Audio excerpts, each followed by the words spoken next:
Okay, so purihin po ang Panginoon. Tayo po ay nasa last part ng ating pag-aaral at ang atin pong pagtutuunan ngayong hapon ay yung papaano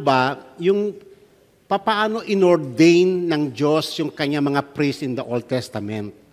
Papaano niya in-install itong priesthood. At makikita po natin dito na napakadakila talaga yung purpose ng Panginoon. Sabi nga natin kanina, ito ay shadow of things to come. Ito ay, kung ito ay napakamaharlika, kung ito ay napakadakila ng Old Testament, how much more ngayon na tayo ay nasa excellent ministry ng ating Panginoong Hesus. Okay, so yun po yung atin pong pagtutuunan ngayon. So, yung mga requirement sa consecration, una, sabi ko nga po sa inyo, pag sin offering ng priest, baka. Pag sin offering ng nation, kambing o tupa lang. Why? Kasi napakabigat ng role na ginagampanan natin. Napakaselan. Doon pa lamang sa ay kitang-kita na natin kung gaano kalaki yung ginawa ng Panginoon sa atin. Yung katulad ng sinasabi sa Romans chapter 3 ba yun? Yung God is just and justifier. Isipin nyo, napagtanto nyo na ba, napagmuni-muni nyo na ba yung word na yon? He is just and at the same time a justifier natin. Mabigat na statement po yun kasi unang-una, God is God of justice. Tayo ay makasalanan. Yung justice ng Panginoon, yung dinidemand ng kanyang holiness is death upon us sa lahat ng mga lawless deeds natin. So dinidemand ng justice ng Panginoon yung kamatayan ng offender. Yet and at the same time, naging justifier siya. Papaano niya na-fulfill yung dalawang bagay na yon na it seems na mag-contradictory? Just and justifier. Kay Christ na ipakita niya yun Kinondemn niya yung sin. Pinagbayaran yung offenses natin against God through Christ. So, nabayaran yung naapis yung dinidemand ng justice ng Panginoon. And at the same time, naging justifier siya dahil kay Christ, pinatawad yung ating mga kasalanan. Di ba? Wonderful thing yon. Isa yun sa mga wonders na ginawa, kahanga-hangang ginawa ng Diyos upang tayo ay ma-install as priests and kings unto God. Hindi birong bagay yung tawagin tayo. Kanina nga, may nag-surface na tanong na papaano yung iba na mga nagnanasa na maglingkod sa Panginoon? Actually, maganda It is a noble thing na mag-serve tayo sa Panginoon. It is a noble task yung trabaho natin as pastors. Ang tinututulan lang natin ay yung pag-desecrate sa kabanalan ng Panginoon. Na iba ang ating criteria sa paglilingkod, iba yung ating motivation sa paglilingkod, other than doon sa purpose at intention ng ating Diyos na humirang sa atin. Okay, so yun po yung tinututulan natin. So ang unang requirement dito po ay sin offering. Okay, and isang bull, at nag-require din si God ng 2 ram. Yung isang ram gagamitin as burnt offering, yung isa para sa consecration mamaya. Meron ding unleavened bread, meron ding unleavened cakes mixed with oil, unleavened wafer spread with oil. Ito pong tatlo na to, it talks about yung grain offering. Okay. So, ito yung starting ng kanilang consecration. Una, huhugasan sila. Then you shall bring Aaron and his sons to the doorway of the tent of meeting and wash them with water. Yan ang unang-unang ginawa ng Diyos sa atin. And it was written in Ezekiel chapter 36, I will sprinkle clean water on you and you will be clean. Nilinis tayo ng Panginoon. Okay? And then, kasi susuotan tayo ng Panginoon ng garments of righteousness at isipin niyo yung righteousness na yon, hindi naman natin yung sariling righteousness eh. Yung righteousness natin, mga kapatid, ay imputed sa atin because of the righteousness of Christ. Ano-ano yung mga nag-transcribe, ito po ay literal, shadow of things to come. Pero in reality, unang-una, ang ginawa ng Panginoon sa atin, sabi nga doon sa Ezekiel 36, hindi ko to gagawin alang-alang sa inyo. Alam niyo ba yung salvation natin? Ito ay napakagandang pag-aralan para mawala yung pagmamalaki. Alam mo kasi tayo, mayabang tayo eh. Mataas ang masyadong tingin natin sa sarili natin. Ang tamang attitude natin ay yung tayo ay tumatayo lang because of mercy ng Panginoon. We do not deserve, ulitin ko, we do not deserve anything na meron tayo ngayon. Kasi gentles nga tayo. Ako, sino ba si Pastor Jess dati? Lasenggo, ang pangit ng buhay ko, ang pangit, ang gulo-gulo, ang dilim-dilim. Sinong na magiging pastor ako ngayon at magtuturo pa ako ng ganitong dakilang bagay? Isipin niyo kung gaano kadakila yung pag-ibig ng Panginoon. Kaya yung sabi niya doon sa Ezekiel 36 eto, gagawin ko ito sa inyo, yung regeneration. Hindi dahil sa inyo. Dahil kayo, dinungisan niyo ang pangalan ko, kung saan man kayong bansang pumunta, dinungisan niyo ang pangalan ko, sabi ng Diyos. Gagawin ko ito alang-alang sa kabanalan at kadakilaan ng aking banal na pangalan.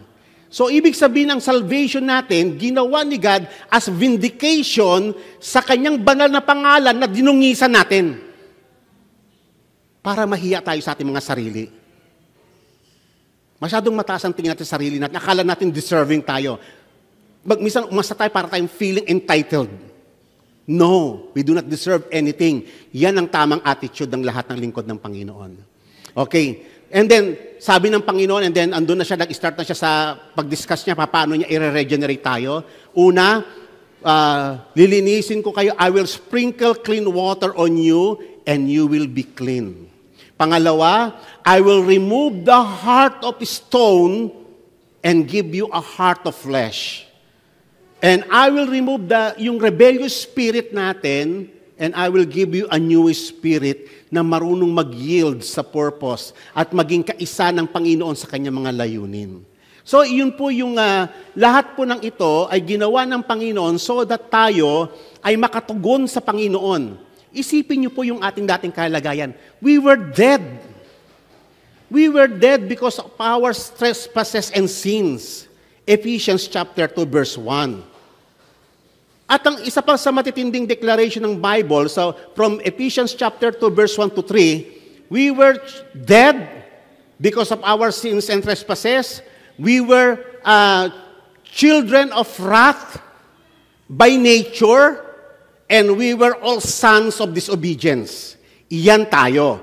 Iyan ang truth about us. Pero dahil sa kasaganaan ng Panginoong Yesus, nandito tayo ngayon.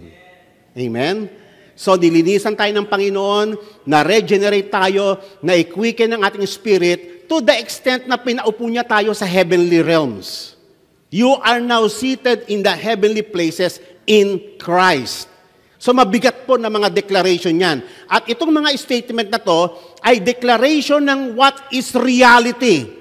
What God has done for us. Okay. So, ngayon, gaya dito, yung kasuotan nila ay bigay ng Panginoon. Sa New Testament, iyan yung inaccomplish ni Christ. Si Christ may dalawang bagay na ginawa para sa atin. Una, namatay siya as a sacrifice for our sin to provide atonement. Isang issue yon, yung ating kasalanan. Pangalawa, sa ginawa ni Christ na napaka-importante na wag natin kakalimutan. Si Christ lang ang tanging tao na nakalakad perfectly sa demand ng righteousness ng Diyos. Siya lang, wala ng iba. Kaya nung siya ay namatay at muling nabuhay, yung ating kasalanan ay nai-impute sa Kanya, at yung kanyang katuwiran naman ay nai-impute sa atin. Nagkaroon ng great exchange. At ito yung isang mahalagang bagay na huwag natin kakalimutan sa pagdideliver o pagpapahayag ng Ebanghelyo. God made us righteous through Christ, representing yung damit ng mga priest. Yan yung tinatawag na garments of righteousness. Sinuotan tayo ng Panginoon upang huwag tayong maging naked before God. Okay? So after ng cleansing, sinuotan tayo ng Panginoon ng garment. At yung high priest, sinuot yung garments of beauty and glory. Okay? So ang gumawa pa niyan, napaka-skillful. Alam nyo ba, kung titignan nyo po yung details niya, si Bezalel at saka si Oholiab ay mga spirit-filled na mga artisan. Grabe ang pagkakalika niya. Sila yung nag-spearhead ng lahat ng construction, pati sa damit ng mga saserdote. Okay. So, sin offering at saka yung ram for burnt offering. Ito ay somehow napaliwanag natin ang significance ng sin offering. Of course, it deals with our sin. God, para tayo ay makapaglingkod, mga kapatid, dinil muna ni God yung kasalanan natin. Kasi nga sinner tayo eh. Tatayo ka sa mga tao, magme-mediate ka sa mga tao, magiging tulay ka ng Panginoon for reconciliation, ikaw mismo kaaway ka ng Panginoon. So ang ginawa ng Panginoon, siya yung gumawa sa atin ng pagkakasundo. Sinettle niya once and for all yung sin natin para makatayo tayo sa Panginoon. Pangalawa, burnt offering. Alam niyo ba ang burnt offering, ikakaiba sa lahat ng offering yan eh. Yan yung offering na talagang totally consumed sa altar. Ang matitira na lang dyan yung balat. Yung balat ibibigay yon sa priest na portion niya. Kasi yung priest nagtrabaho doon sa altar. At iyon ay ginagamit nila para sa mga damit nila or whatever purpose. So iyon ay pinapakita doon kung paano tayo tinanggap ng Panginoon because of the sacrifice of Christ. Yung mabangong samyo. Every time we encounter yung word na burnt offering, yan yung pinakamatandang uri ng offering. Yan yung mga offering nila Abraham, nila Noah, na sweet-smelling aroma. And because of that offering, on that basis, God accepted us in Christ. Si Christ lang ang perfect na sacrifice na naging mas mahalimuyak yung amoy ng kanyang sakripisyo. Walang bahid ng kasalanan, buong pinaglingkuran niya ang Diyos ng buong puso, buong lakas at buong kaluluwa, binigay niya sa Panginoon to do the will of God. He became a burnt offering. One time sa ating seminar noon, doon po tayo sa may Bliss, sa may church, tinapik po natin yung 5 offerings na yan eh. Sino po yung nakadalo noon? Anyway, isa na lang yung nakaka-recall. Uulitin po ulit natin yan sa sunod na para maintindihan natin yung beauty ng gospel. But for now, for the sake of our instruction, so si Christ, namatay siya sa atin para ma-install tayo as priest. He died as a sin offering as well as a burnt offering. Okay, itong interesting part. So yung isang ram ay para sa burnt offering, yung isang ram ay para sa consecration ng priest. Okay? Very interesting. Napansin niyo yung tatlong bahagi ng katawan ng tao na inanoint ng blood. Very interesting, hindi ba? Right ear ng priest. Right ear. Right thumb. Right toe, big toe. Ano kaya nire-represent niyan? Bakit kaya yan sa tingin ninyo? Ano yung obvious na meaning na pumapasok sa inyo? Bakit tenga? Ano ang significance ng tenga? Pandinig. Bakit ba kinakailangang i-redeem itong tenga natin? Bingi? Hindi naririnig yung tinig ng Panginoon. Ano pa? Ha? Alam mo kasi noon, nung wala pa tayo sa Panginoon, saan ba nakatune in itong tenga natin? Ha? Ano ang mas pinapakinggan natin na tinig noon? Ha? Wala sa Diyos no? Mas marami yung sarili mo Di ba? Yung opinion mo. Pero rito ngayon, inanoint itong ng Panginoon by His blood na ang purpose na itong tengang ito ay dedicated na para sa tinig ng Panginoon. Na ang tengang ito ngayon as priest, tayo, ay dedicated na para sa mga utos ng Panginoon, sa kanya mga law, word. Hindi natin kailangan ng opinyon ng tao. Hindi yung tinig o suggestion or speculations, hindi yung mga mythology ang pakikinggan natin, kung hindi yung clear mandate ng ating Diyos. Tinalaga ng Diyos itong tenga na ito para makinig lang sa Panginoon. Amen. Not even to the voice ng iyong asawa. Amen. Si Adam, nakinig siya sa tinig ni Eva di ba? Pero hindi ko sinasabing huwag niyong pakinggan yung asawa niyo, pakinggan niyo. Ang sinasabi lang natin, kung yung tinig ng Panginoon ay nababaliwala, mas nakakapangyayari yung tinig ni Mrs. dahil nga takusa nga.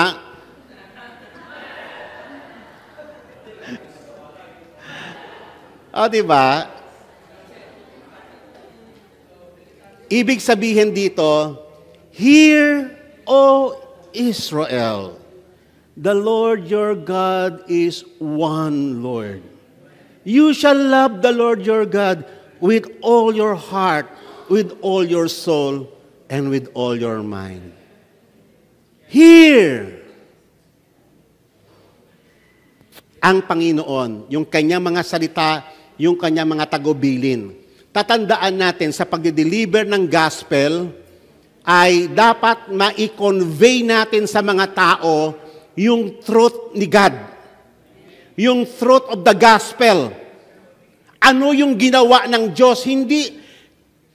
Alam mo ang problema natin ngayon, yung preaching May problema tayo sa preaching ngayon. Hindi na naiko-convey yung truth ni Christ. Puro opinion ng pastor. Pero kung ano namang opinion na naririnig ko Ay, dapat daw pag nagtuturo ka sa church, wag na yung mga malalalim na doktrina, dapat yung mga ano lang Dapat ang mga tuturo lang natin, puro love of God lang, puro mga What? Kita mo kung gaano nagpe-prevail yung opinion ng tao kaysa sa truth na sabi ng Panginoon, ito yung dapat mong ituro. Yung totoo, yung kailangan ng tao para siya ay mabuhay.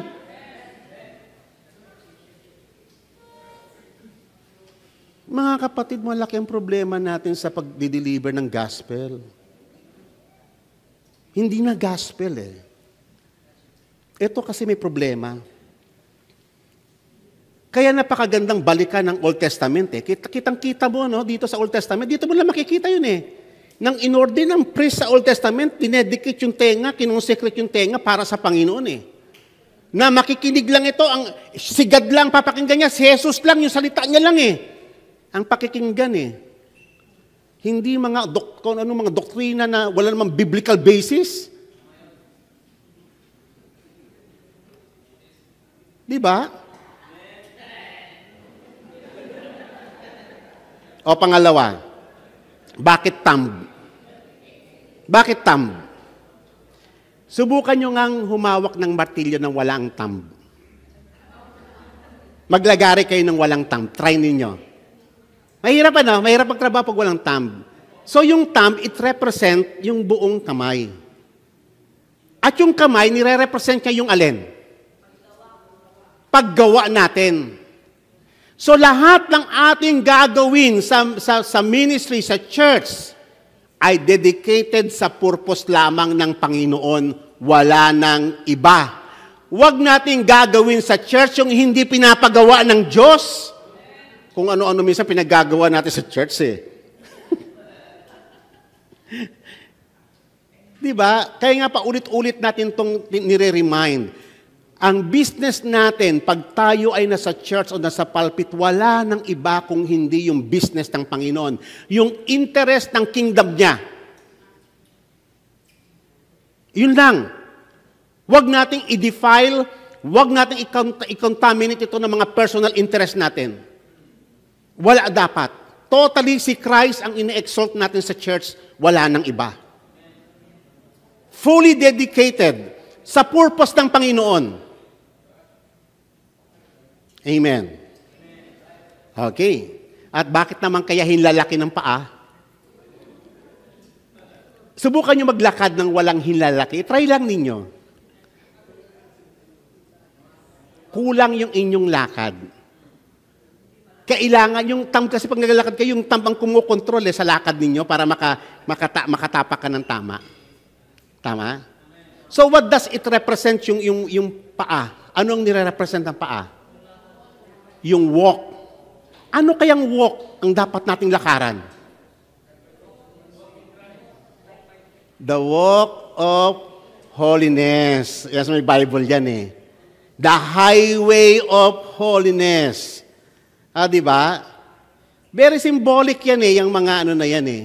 Talagang in-address ni God yan, no, specifically para ma-remind tayo, magpahanggang ngayon, na itong mga bagay na to, yung pakikinig natin sa salita ng Panginoon, yung mga gawa natin, at saka yung ating mga lakad, nakadedicate na para sa Panginoon. Amen pa ba? Wala na. Kaya gusto niyo maging pastor? Maganda maging pastor. Hindi ko kayo dinidiscourage. Ito pong preaching na to is not designed to discourage you, but to encourage you. Huwag lang mawawala yung element ng holiness. Huwag mawawala ng significance, yung sacredness ng ministry na ipinagkatiwala ng Diyos sa atin. Malaking factor para sa isang lingkod ng Diyos yung pagkatakot sa Diyos. Matakot tayo. Alam niyo ba yung sinabi sa Isaiah na hindi ko makalimutan? To this one I look.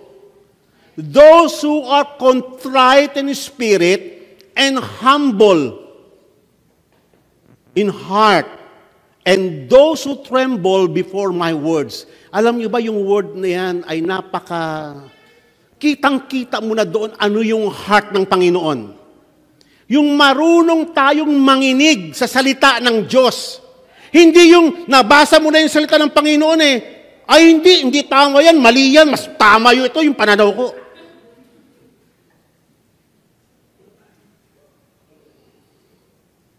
Diyan. Ang tanong dito lagi mga kapatid, whenever you encounter conflict sa may Biblia, nagko-contradict doon sa orientation mo sa may buhay. Sino ang dapat natatayo? Ikaw o yung salita ng Diyos? Alam niyo ba bakit mahirap sumunod sa Panginoon? Alam niyo ba ang totoong issue? Siya ba ay Panginoon mo? Si Jesus ba ang Panginoon? O ikaw? So yan po yung tanong dyan. Okay. So ngayon, ito na po yung consecration ng garment. So sa consecration ng garment, kumuha ng oil mixed with blood, part ng ram for sacrifice, at winisikan yung damit na yan. So, ganyan ni-redeem ng Panginoon. Through the redemption, through the blood of Christ, tayo ay na-purify at tayo ay, He made us righteous. He justified us. Okay? So, yan po yung ibig sabihin yan. And then, yung wave offering, may dalawang klaseng wave offering. Una, yung unleavened bread, yung cake, iwe-wave ito. Ito kasing, grain offering ito, no? The only kind of offering na hindi nag-shed ng blood. Kasi designed ito for thanksgiving. Ang grain offering is purposely for thanksgiving. Pagpapasalamat sa Diyos dahil tinanggap tayo ng Diyos na makapaglingkod sa Kanya. Amen? Si Christ kasi yung kanyang purity na matay, talagang purified talaga Para siyang, alam mo, yung dalisay na harina, refined, fine flour. Okay. So, tatalakayin po natin yan sa sunod. Pag tinalakay po natin iulitin ko po yung 5 offerings sa may tabernacle. Okay. Si Christ ay tinanggap. Isipin mo, i-wave mo, no? Parang ini-invite mo yung mata ng Panginoon na scrutinize yung offering. Si Christ ganun ini-scrutinize ng Diyos yung offering niya kung talaga bang perfectly, kailangan without spot, without blemish, napapasa sa requirement ng Panginoon to settle once and for all yung sin natin. Okay. Another, kukunin yung saram, kukunin yung breast. Alam naman natin yung breast, it represents yung pinaka-center ng tao. Nandyan yung kanyang emotion, yung kanyang heart, yung kanyang will. Iyan yung portion ng priest. Tuwing merong mga peace offering ang Israel, yung part na yan, yung portion of the priest. Okay. So ito po kasi, yung pag sinabing wave offering na yan po ay tumutukoy sa peace offering ni Christ. Alam niyo ba, isa sa mga beauty ng peace offering, ganito paano natin na-obtain yung kapayapaan? Paano tayo naging payapa? Ang kapayapaan natin, si Jesus ang nagkaroon ng reconciliation tayo sa Diyos because of Christ. He is our peace, sabi ng Bible. Okay? So, dito kasi sa ceremony nito, ganito yan pagkatapos na i-wave yan, magkakainan na sila. Okay, andito tayo sa na to. So, yan. Pagkatapos na i-wave yan, magkakainan na sila. Yan ang isang salient picture. Wala nang ibang offering, kundi yung peace offering lang, yung merong kainan. Kakain sila sa presence ng Panginoon. It speaks about yung fellowship na na-build because of the peace offering of Christ. Si God may portion, yung sinunog sa may altar. Yung priest, yung nag-offer, may portion din siya. Yung priest may portion din siya at magkakainan sila. And then, kung kailangan kasi ang requirement sa peace offering, dapat maubos. Maubos yung hindi dapat may matitira. Kung may matitira, susunugin kinabukasan. So ang gagawin mo, kunyari isang tupa, isang buong kambing, kaya mo bang kunyari 4 lang kayo, kaya nyo ubusin yon? Hindi, di ba? So anong gagawin mo? Magtatawag ka ng mga kamag-anak. So, i-invite mo sila para maubos nyo yun kasi walang matitira. So nakita mo yung na-create na fellowshipping, kakain sila in the presence of God with peace. Peace meal yan Kakain sila sa Panginoon. Iyan ang issue. Kaya nga sinabi sa may 1 John, our fellowship is with the Father because of Christ. Kaya tayo merong fellowship, kaya ang tawag natin fellowship.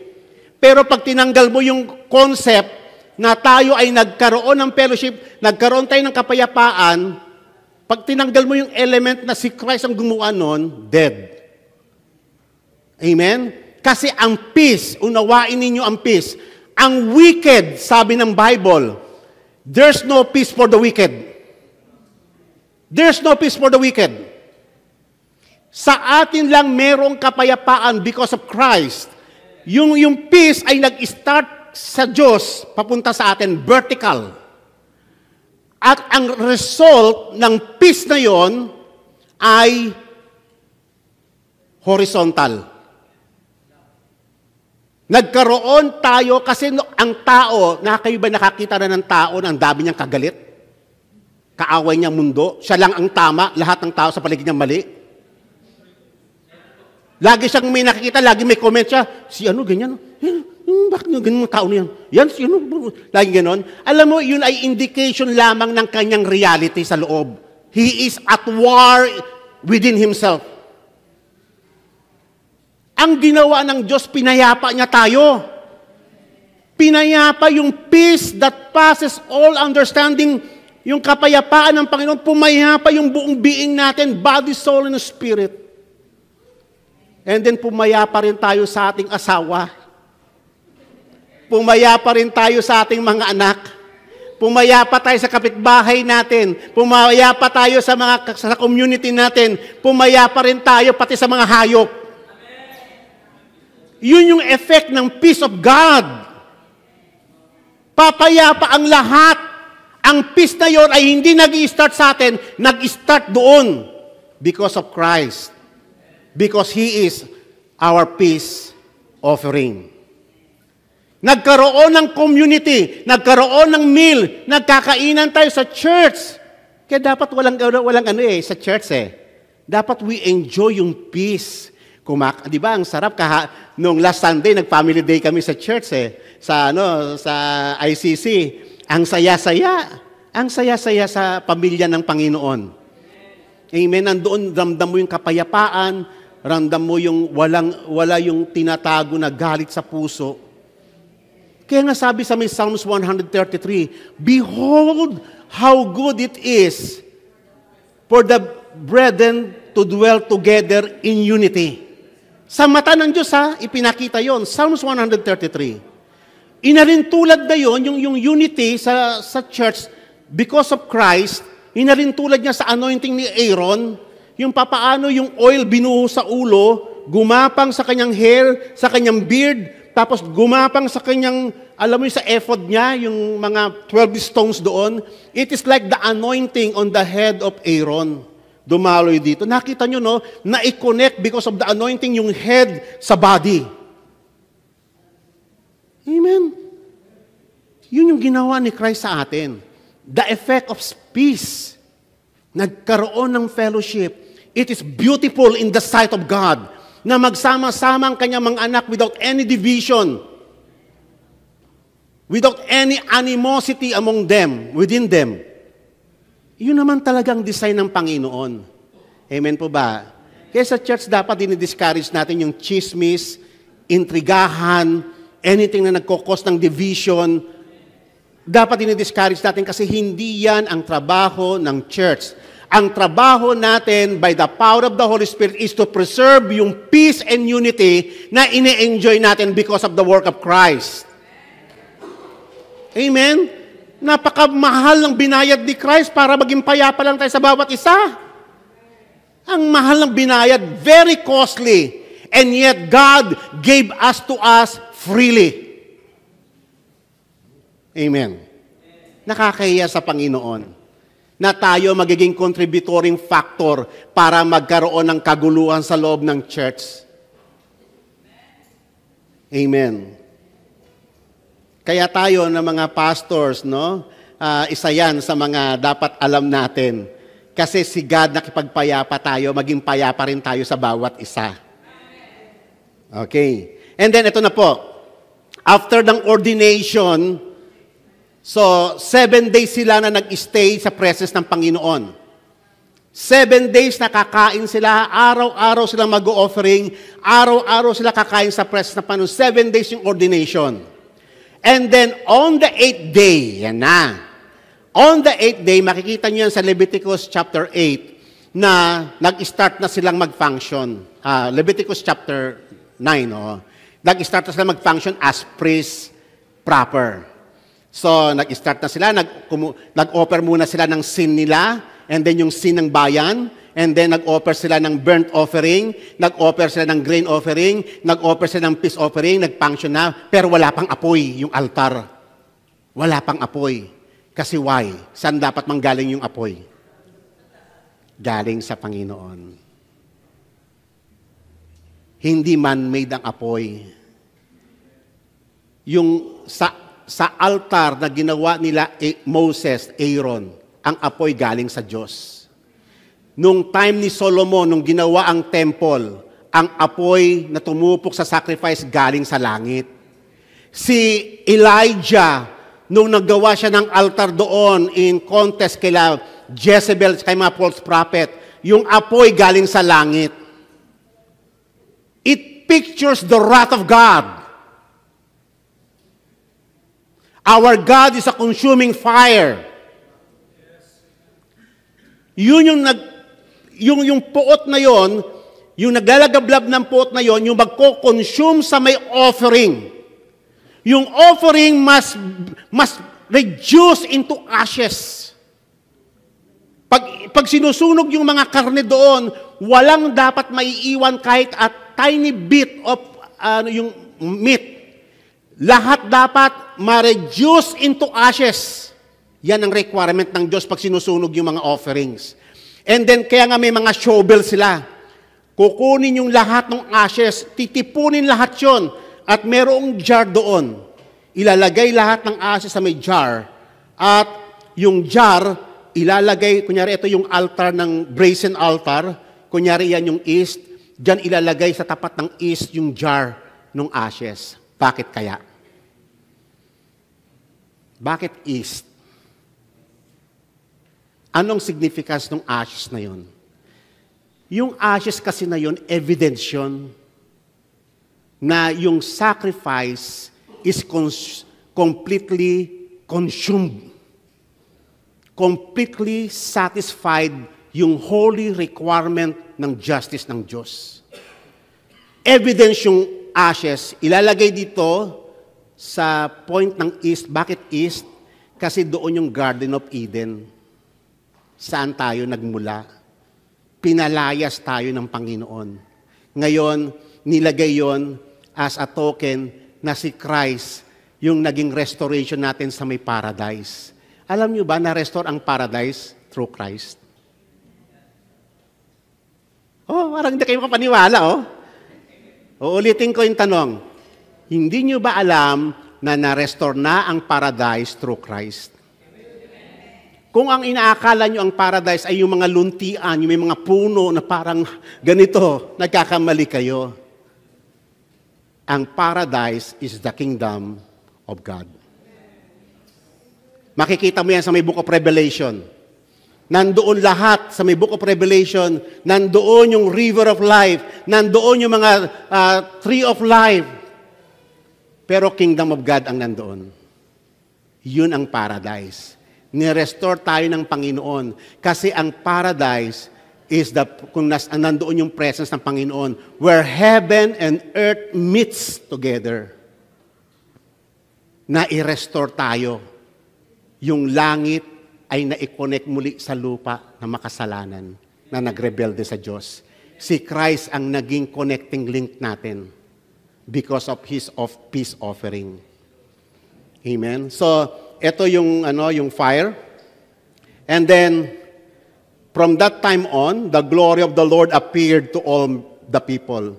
Then fire came out from before the Lord and consumed the burnt offerings and the portions of fat on the altar.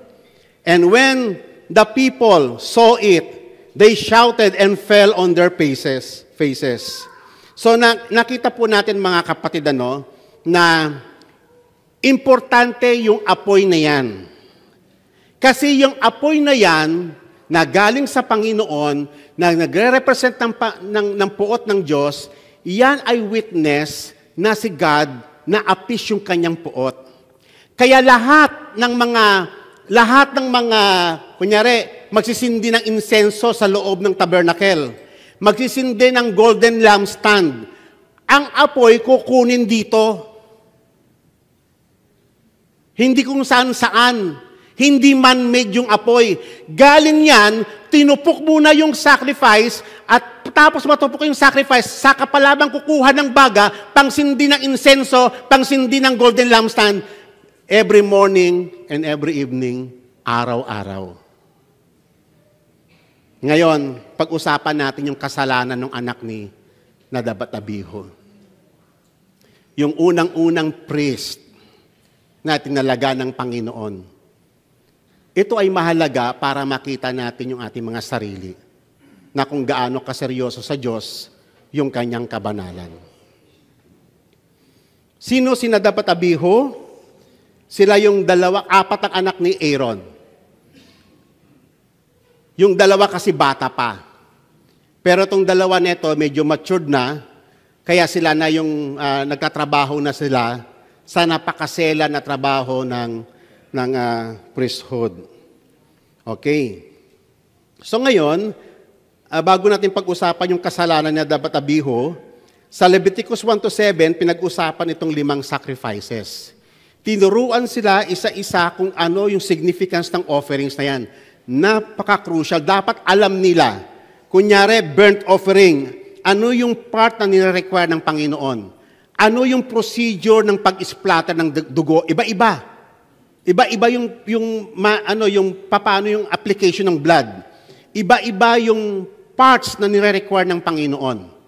Kaya, maingat sila kasi alam nila, it points to the gospel. It points to Christ. Na siya naman nating tinuturong ngayon as gospel. Okay. And then, Leviticus chapter 8, yan na yung consecration nila as priest. And then, Leviticus chapter 9, yung inauguration na ng tabernacle. And then, bumaba na ngayong apoy kanina. So, yun po yung sequence. Ngayon, katatapos pa lang, Leviticus chapter 9. First day ng kailang inauguration, siyempre uunahin muna nila yung mga sacrifices, yung burnt offering, yung sin offering, unahin muna nila yon. Kasi yung baga noon, doon sila kukuha dapat. Tingnan niyo kung ano yung kasalanan ni Nadab at Abihu. Nadab and Abihu, the sons of Aaron, took their respective fire pans, and after putting fire in them, placed incense on it, and offered what? A strange fire. What does it mean? Ano ang kasalanan ng dalawang ito? Nag-offer sila ng strange fire. What does it mean? Kasi sabi ko nga sa inyo kanina, doon sa may altar, doon lang sila kukuha ng apoy. Galing sa Diyos yung apoy na yun eh. Kinonsume niya yung sacrifice na nagpapatunay na nagkaroon muna ng kabayaran ng kasalanan bago sindihan yung insenso, bago ka mag-offer ng mahalimuyak na insenso doon, kailangan muna makonsume yung sa altar. Kumuha sila ng hindi galing doon.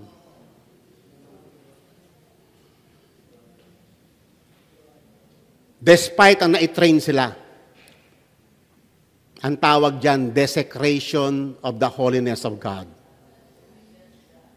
which He had not commanded them. And fire came out from the presence of the Lord and consumed them. And they died instantly before the Lord. Wow! Lord, akala ko ba God of love ka? Yun nga, no? May problema tayo, may difficulty tayo sa understanding kung sino ang Diyos natin. Nakikita lang natin ang Diyos as God of love, pero hindi mo siya nakikita as God of justice o a holy God.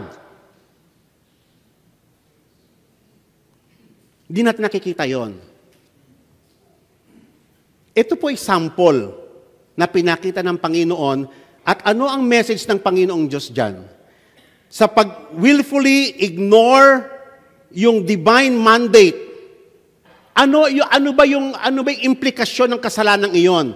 They took lightly of the holiness of God. Yan ang kanilang kasalanan. Hindi nila binigyan ng halaga yung ginawa ng Panginoong Hesus doon sa may cross ng Kalbaryo. Yan ang implikasyon niyan sa atin ngayon. Then Moses said to Aaron, "It was the Lord. It is what the Lord spoke, saying, by those who come near me, I will be treated as..." Sa inyo ngayon, iyan ang message ng Panginoon. Sa lahat ng nagnanais na lumapit sa Diyos, ititreat ninyo ang Diyos na yan na banal. Yan ang message ni Lord para sa lahat ng henerasyon magpahanggang ngayon sa atin sa New Testament. Ititreat mo si God as holy. Tuturuan nyo ang congregation, ang mga music team, yung mga bata, na huwag malalapastangan ng kabanalan ng Panginoon. Amen po ba? And before all people, sabi ng Diyos, I will be honored. Yan ang requirement ng Diyos sa atin, mga kapwa ko lingkod. Yan yung statement na wag ninyo makakalimutan. Every time na kayo nagmi-minister, every time na tatayo kayo rito, lagi nyong i-consider ang kabanalan ng Panginoon. Yan ang panawagan niya sa ating lahat. I will be honored before all the people. I will be treated as holy. And then, tinawag ni Moses yung kanyang mga kamag-anak, sila Michelle, Elzaphan, yung mga anak ng Aaron's uncle, sila Uziel, tinawag nila para kunin yung bangkay ng kanyang mga anak at doon ilibing outside the camp. Hindi sila allowed na magluksa. Hindi po pwedeng ipagluksa ni Aaron yung kanyang mga anak. Hindi siya ibuburol sa loob ng camp, outside the camp. Why? Siguro sabihin naman ni Moses, pwede sila mag-imo-imo si Aaron doon. Lord, anak ko naman yan. Napakasimple lang naman ng kasalanan nila. Nagparikit lang naman sila ng exchange. Pero Lord, bakit mo pinatay sila? Pwede bang mag-imo-imo sa harapan ng banal na Diyos?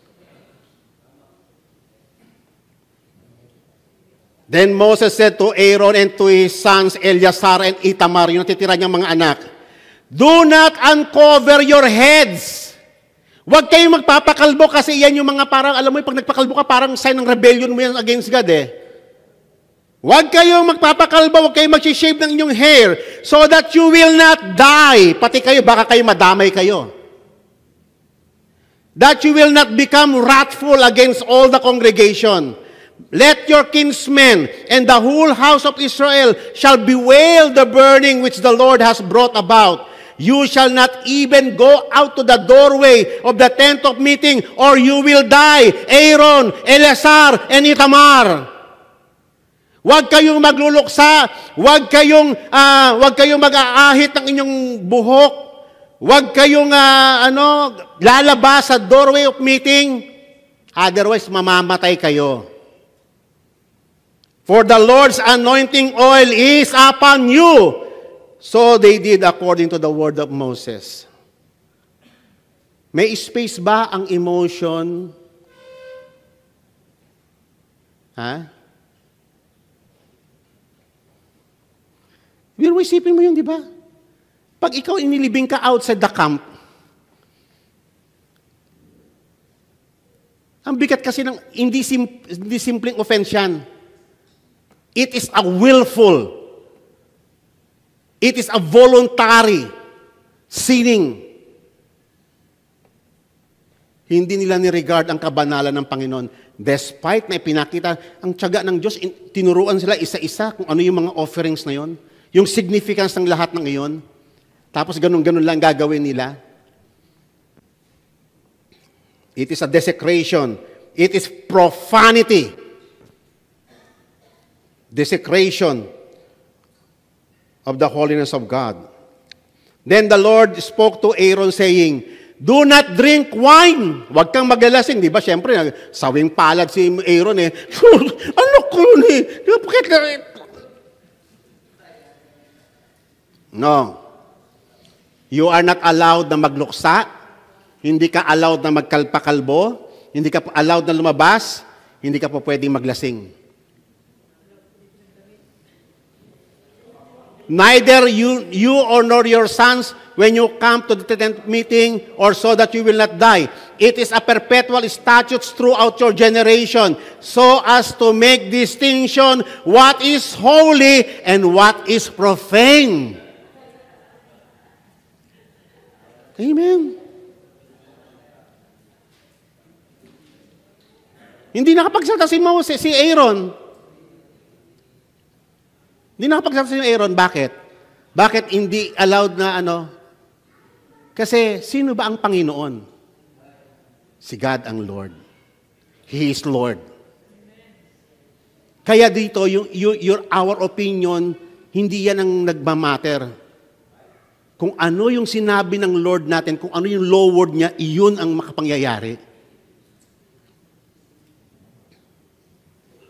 So as to make distinction between holy and profane, and between unclean and clean, sapagkat si God ang nag-design.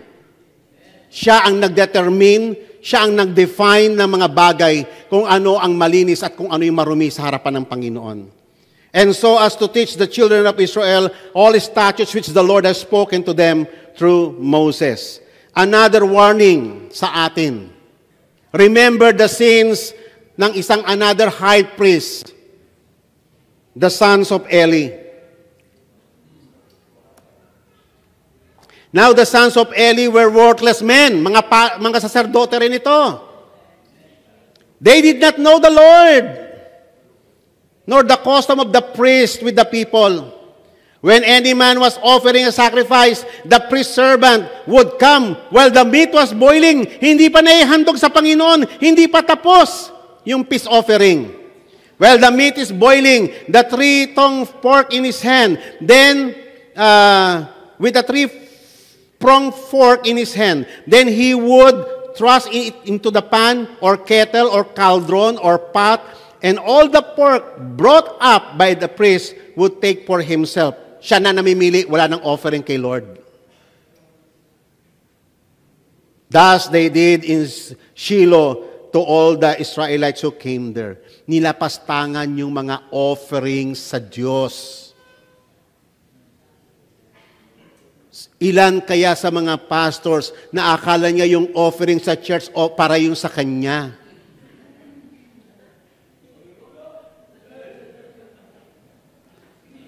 Wala pa ngayong Sunday, wala pa ngayong offering, binibilang na kung ano yung imamarket niya.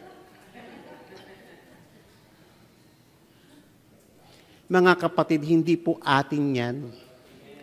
May portion lang po tayo dyan.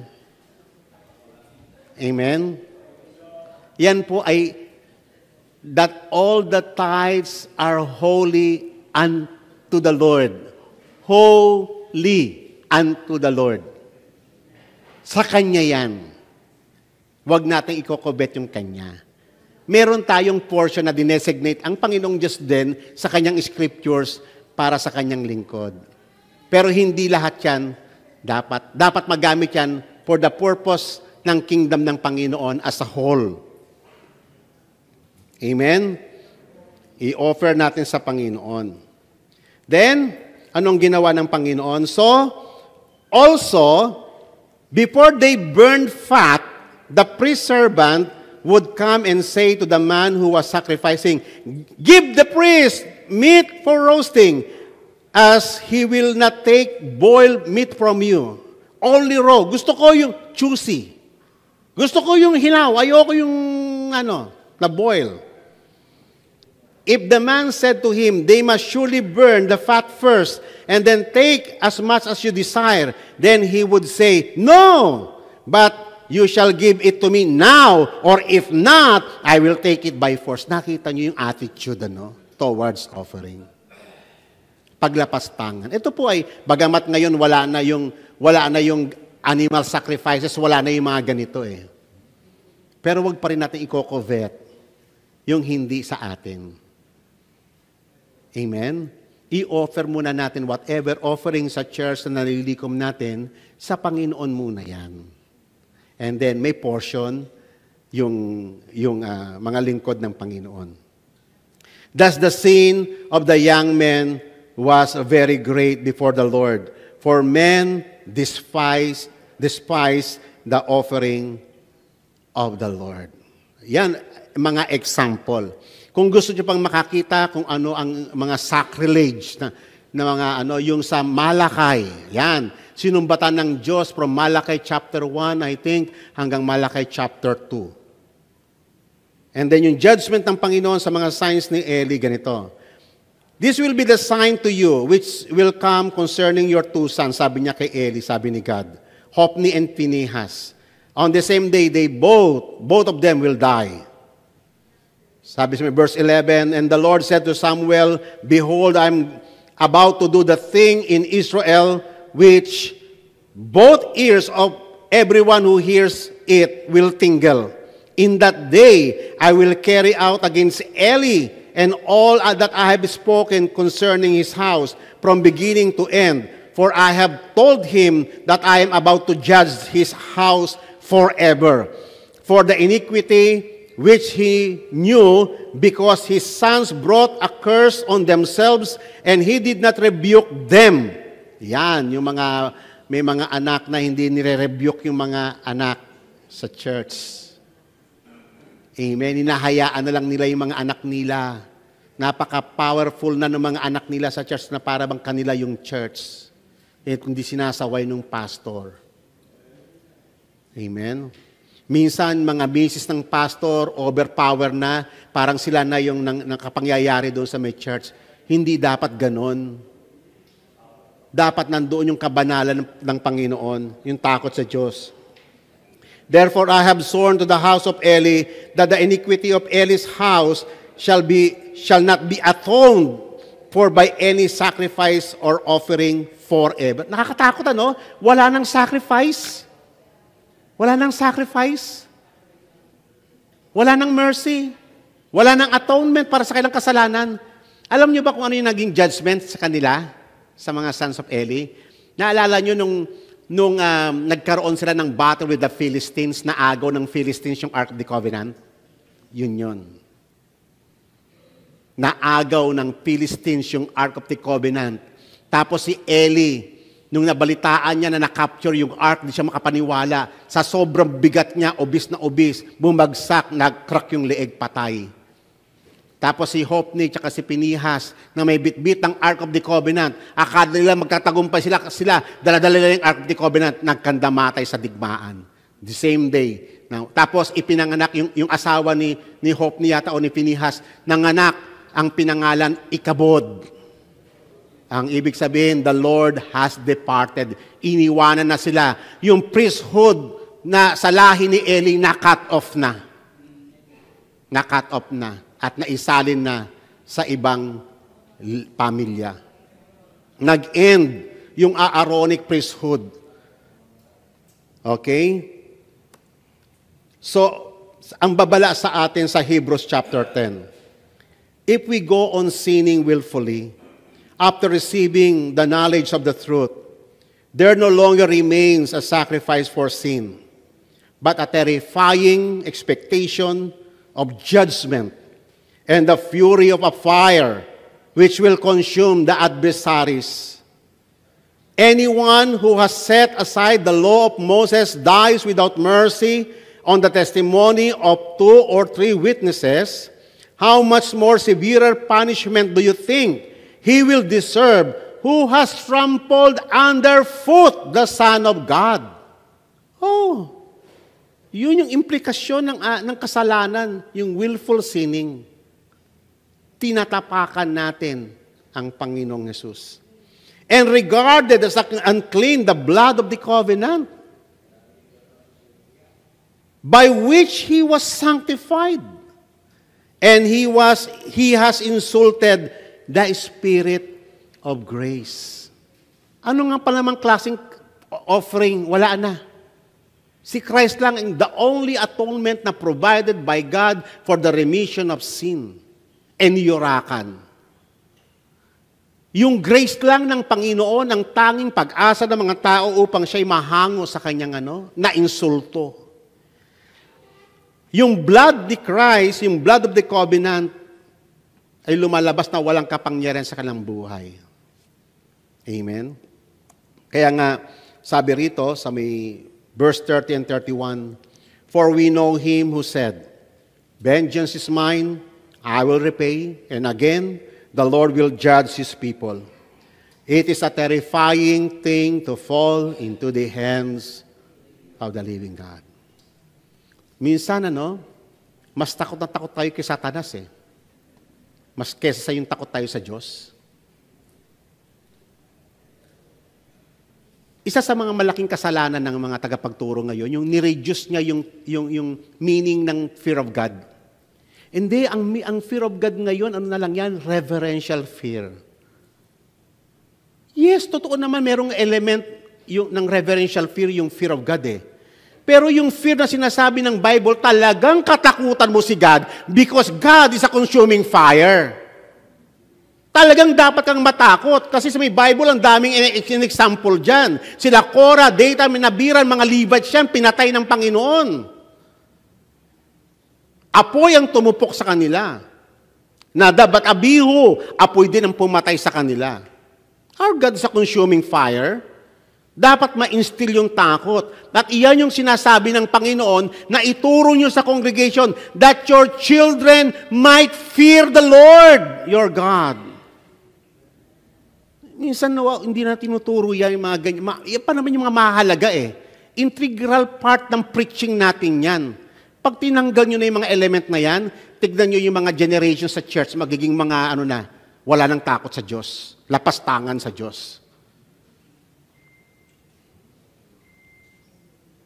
And then finally, dito tayo mag-i-end. Ito yung ating ultimate na function as priest.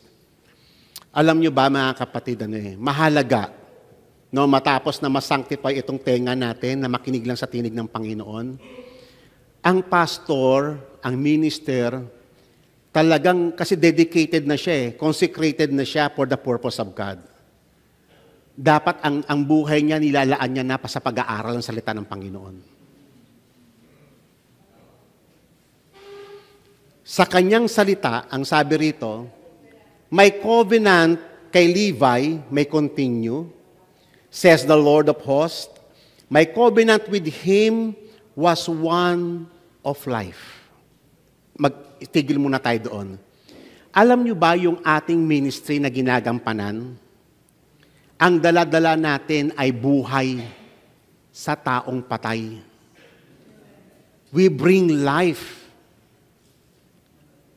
Kaya napakaselan ng ating trabaho. Dapat, ang maiko-convey mo through the gospel is life, hindi death. We are ministers of life. Kaya nga ang sabi niya rito, my covenant with him was one of life and peace. Reconciliation. Yan ang message ng gospel na dadalhin natin sa mga tao. Buhay at kapayapaan. And I gave them to him as an object of reverence. So he revered me and stood in awe of my name. So yan ang priest. He stood in awe of God. Alam niya, aware siya tungkol sa kabanalan ng Diyos. True instruction was in his mouth. Yan ang pastor. Yung kanyang pagpipreach ay hindi yung kung saan-saan galing. Minsan, pag may nakita ka sa Facebook na mukhang maganda to Tapos, tuturo mo na sa may church. Ang sabi rito, ang ituturo mo, true instruction was in his mouth, galing yan sa Diyos, galing sa may salita niya. Instruction ng Diyos ang ituturo mo sa congregation. Hindi opinion ng mga tao, hindi yung mga speculations ng mga tao.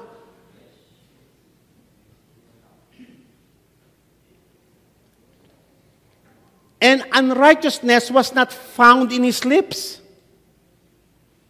Nakita niyo kung gaano yung dila napaka-importante. Wala dapat na unrighteousness na lumalabas dito kahit nagagalit ka. Kahit na may umaaway sa iyo. You will speak pa rin ng righteousness. Ipe-preserve mo yung dignity ng office ni Christ na dala-dala natin. Amen.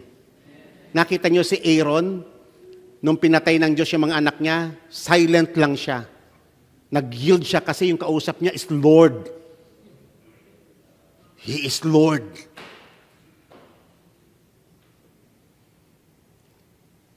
He walked with me in peace and uprightness, and He turned many back from iniquity. Yan ang trabaho natin Akayin yung mga tao pabalik sa Diyos. From error, from darkness to light. Yan yung trabaho natin as priest of God. For the lips of a priest, what? Should preserve what? What? Knowledge. Ang knowledge ba ay parang bigla na lang pop-up up yan? Mag-isip nga, mag-concentrate nga ako, magkakaroon ako na, Lord, knowledge, ibuhos mo po ang knowledge na parang river sa aking utak. Ganun ba yon? Magsusunog ka ng kilay. Buong panahon mo, i-dedicate mo na sa pag-aaral, araw-araw. Katatapos mo pa lang ng preaching ng Sunday, nag-aaral ka na uli. Walang katapusang pag-aaral habang ikaw'y nabubuhay. Kasi iyan yung ating The lips of a priest should preserve knowledge. And men should seek instruction from his mouth. Kasi yung instruction galing sa Panginoon. For he is the messenger of the Lord of hosts. Iyan ang priest. Amen po ba? Yan tayo. Yan ang royal priesthood. Napakataas ng calling. We bring life to dead people. We bring peace sa mundong ito na punong-puno ng turmoil. Ang taong nasa kadiliman, ang dilim ng mundo na kinikilusan nila, wala silang makitang liwanag. Yung bibig ng priest, liwanag ang lumalabas sa kanya. Nagkakaroon ng pag-asa, liwanag, pati yung mga broken na mga relationships na. Kasi tayo ay instructed by the Lord. Yung ating itinuturo, yung ating kinakounsel ay hindi galing sa mga sapantahan ng mga tao. Galing iyon sa salita mismo, sa very instruction of God na binabasa natin araw-araw. We meditate it day and night. Yan ang ating trabaho. Dedicated na tayo sa Word of God. Amen? So lastly, therefore, gird up your loins of your mind, be sober, and rest your hope fully upon the grace that is to be brought to you at the revelation of Jesus Christ, as obedient children, not conforming yourselves to your former lust, as in your ignorance, but he who called you is holy, you shall be holy in all your conduct, for it is written, be holy, for I am holy. Amen? Dito na po tayo And if you call the Father without partiality, judges according to each one's work, conduct yourselves throughout your time of your stay here in fear, knowing that you were not redeemed with corruptible things like silver or gold from your aimless conduct received by tradition from your fathers, but with the precious blood of Christ as of the Lamb, without blemish and without spot. Okay, last na talaga. Yan na, talaga mag-end na talaga tayo. Basahin nga po natin, tayo pong lahat ay tumayo. Basahin po natin. Sabay-sabay po tayo, ha? Okay, 1, 2, 3, go!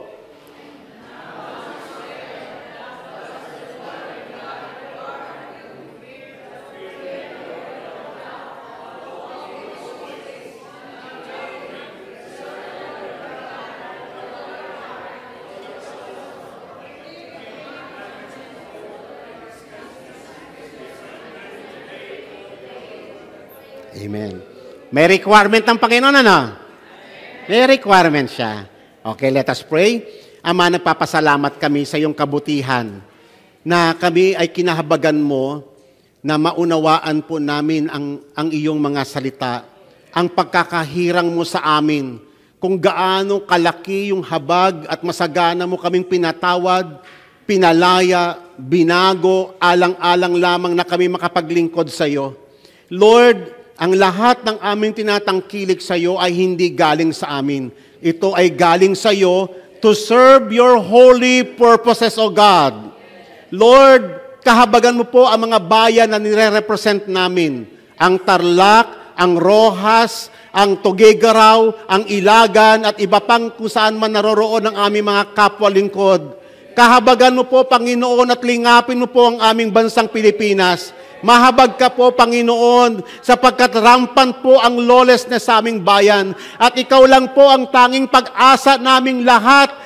Ang aming pag-asa ay wala sa mga politiko, kung hindi kay Jesus na Panginoon ng mga Panginoon at Hari ng mga Hari. Ama, kahabagan mo po ang aming mga kapwa lingkod na kami ay magkaroon ng mataas na pagkatakot sa iyo at gampanan namin ang aming duty, O Lord God, ayon sa panawagan mo sa amin. Kalugdan mo nawa kami, patawarin mo kami sa mga kamangmangan at pagkukulang at lingapin mo kami, Panginoon. Kahabagan mo ang mga churches na nire-represent namin. Lord, palaguin mo sila sa kaalaman at pagkatakot sa iyo. Bless all the works of our hands for your name's sake, Father God. Bless your holy name, O Lord God, and let your kingdom increase upon the land. Lord, reign, Lord Jesus Christ. Reign in our midst. Reign in our province, O God. At Lord, ikaw, Panginoon, ang iyong kaningningan, ang iyong kalwalatian, ang mabanaag sa bawat iglesia na kinakatawan. Salamat, Ama, sa mensahe mo sa araw na to. Pagpalain po kaming lahat, O Lord God, and this is our thanksgiving and prayer, O Lord God. In Jesus' mighty name we pray. Amen. God bless you all.